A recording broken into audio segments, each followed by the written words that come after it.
2024 की एक latest science fiction thriller में भविष्य से इंसानों के एक चौंकाने वाले आगमन को दिखाया गया है। स्क्रीन पर नजरें टिकाए एस्ट्रोनॉट्स काफी घबराए हुए हैं क्योंकि ये इतिहास का पहला इंसानी स्पेसक्राफ्ट लॉन्च है। इंसानों की स्पेस फ्लाइट की शुरुआत ने पहले ही पूरी दुनिया का ध्यान खींच लिया था। खुशकिस्मती से मिशन कामयाब रहता है। सभी थ्रस्टर्स अलग होने के बाद कैप्सूल जल्दी ही स्टेबल हो जाता है। लेकिन जो एस्ट्रोनॉट्स अच्छी खबर देने वाले थे उन्हें ये पता नहीं था कि प्लान किए गए फ्लाइट पाथ के पास काफी ज्यादा स्पेस डेब्रिस जमा हो चुका है। अगले ही पल डेब्रिस का एक टुकड़ा बहुत तेजी से उनकी तरफ बढ़ता है और कैप्सूल के अंदर की सारी लाइटें झपकने लगती है। इससे पहले कि एस्ट्रोनॉट्स कुछ समझ पाते, डेब्रिस के कई टुकड़े सीधे स्पेसक्राफ्ट से टकरा जाते हैं। डैमेज हुआ स्पेसक्राफ्ट कंट्रोल से बाहर हो जाता है और धरती की तरफ गिरने लगता है। ये देखते ही रेगो तुरंत आखिरी थ्रस्टर को अलग करता है और जमीन पर हालात की रिपोर्ट भेजने की कोशिश करता है। लेकिन 1960s के दशक का स्पेस सिस्टम काफी कमजोर था। इस हादसे के बाद कम्युनिकेशन सिग्नल बार-बार टूटने लगते हैं, जिससे सही जानकारी भेजना मुश्किल हो जाता है। जल्द ही कैप्सूल जैसे ही एटमॉस्फेयर में घुसता है, हवा के घर्षण की वजह से तेजी से जलने लगता है। इक्विपमेंट खराब होने के कारण रेगो सिर्फ खिड़की से बाहर देखकर जमीन से दूरी का अंदाजा लगा पा रहा था। जब इजेक्शन सीट लगभग तैयार हुई तो उसने उसे एक्टिवेट करने की कोशिश की, लेकिन इजेक्शन सिस्टम कुछ सेकंड तक हिलता रहा और फिर पूरी तरह फेल हो गया। स्पेसक्राफ्ट बिना कंट्रोल के तेजी से नीचे गिरता चला गया। रेगो बेबसी में अपनी आंखें बंद कर लेता है। चमत्कार से वो बच तो जाता है, लेकिन ब्रेन इंजरी की वजह से उसकी सारी याददाश्त चली जाती है। क्रैश से पहले की कुछ धुंधली तस्वीरें ही उसे याद दिलाती थी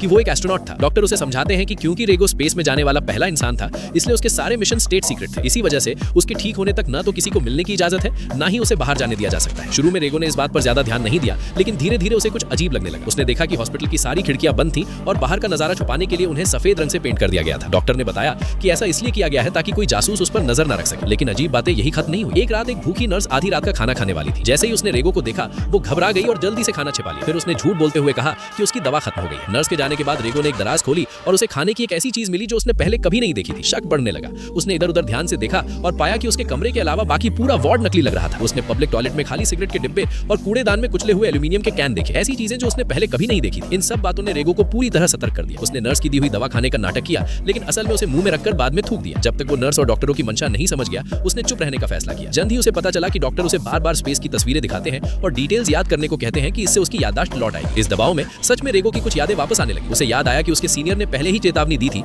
कि लैंडिंग सिस्टम काफी अनस्टेबल है और लैंडिंग तय जगह से कहीं और भी हो सकती है। सबसे बुरी हालत में उसे किसी दुश्मन देश में उतरने के लिए तैयार रहना था। ये सोचते ही रेगो को शक हो गया कि शायद वो किसी दुश्मन देश के कब्जे में है और वे उससे स्पेस से जुड़ी जानकारी निकलवाना चाहते हैं। उसने साफ कहा कि वो फ्लाइट की डिटेल्स सिर्फ अपने डायरेक्ट सीनियर को ही बताएगा। अपने शक को पुख्ता करने के लिए उसने हालात को परखने का फैसला किया। उसे याद आया कि एक फ्लैशबैक में उसके आईडी कार्ड पर स्याही गिर गई थी। उसने डॉक्टर से नया आईडी कार्ड बनवाने को कहा। अगले दिन ऑफिशियल डॉक्यूमेंट आ गया, लेकिन रेगो का शक और गहरा हो गया। अब उसे पूरा यकीन हो चुका था कि वो दुश्मन इलाके में है। इसके बाद रेगो ने अपनी फिजिकल ताकत वापस पाने और भागने की तैयारी शुरू कर। एक महीने बाद देर रात जब नर्स सो रही थी, वो चुपचाप वार्ड से निकल गया। वो बाथरूम पहुंचा, कई दिनों से छिपाए गए नाकू से स्क्रू खोले, खिड़की से बाहर निकला और धीरे धीरे पाइप के सहारे नीचे उतर गया। इस तरह रेगो बिना किसी नुकसान के वहां से भाग निकलता है। उसी वक्त सड़क पर एक कपल किस कर रहा था। शर्मिंदगी को नजरअंदाज करते हुए रेगो ने तुरंत इंग्लिश में बात करना शुरू कर दिया।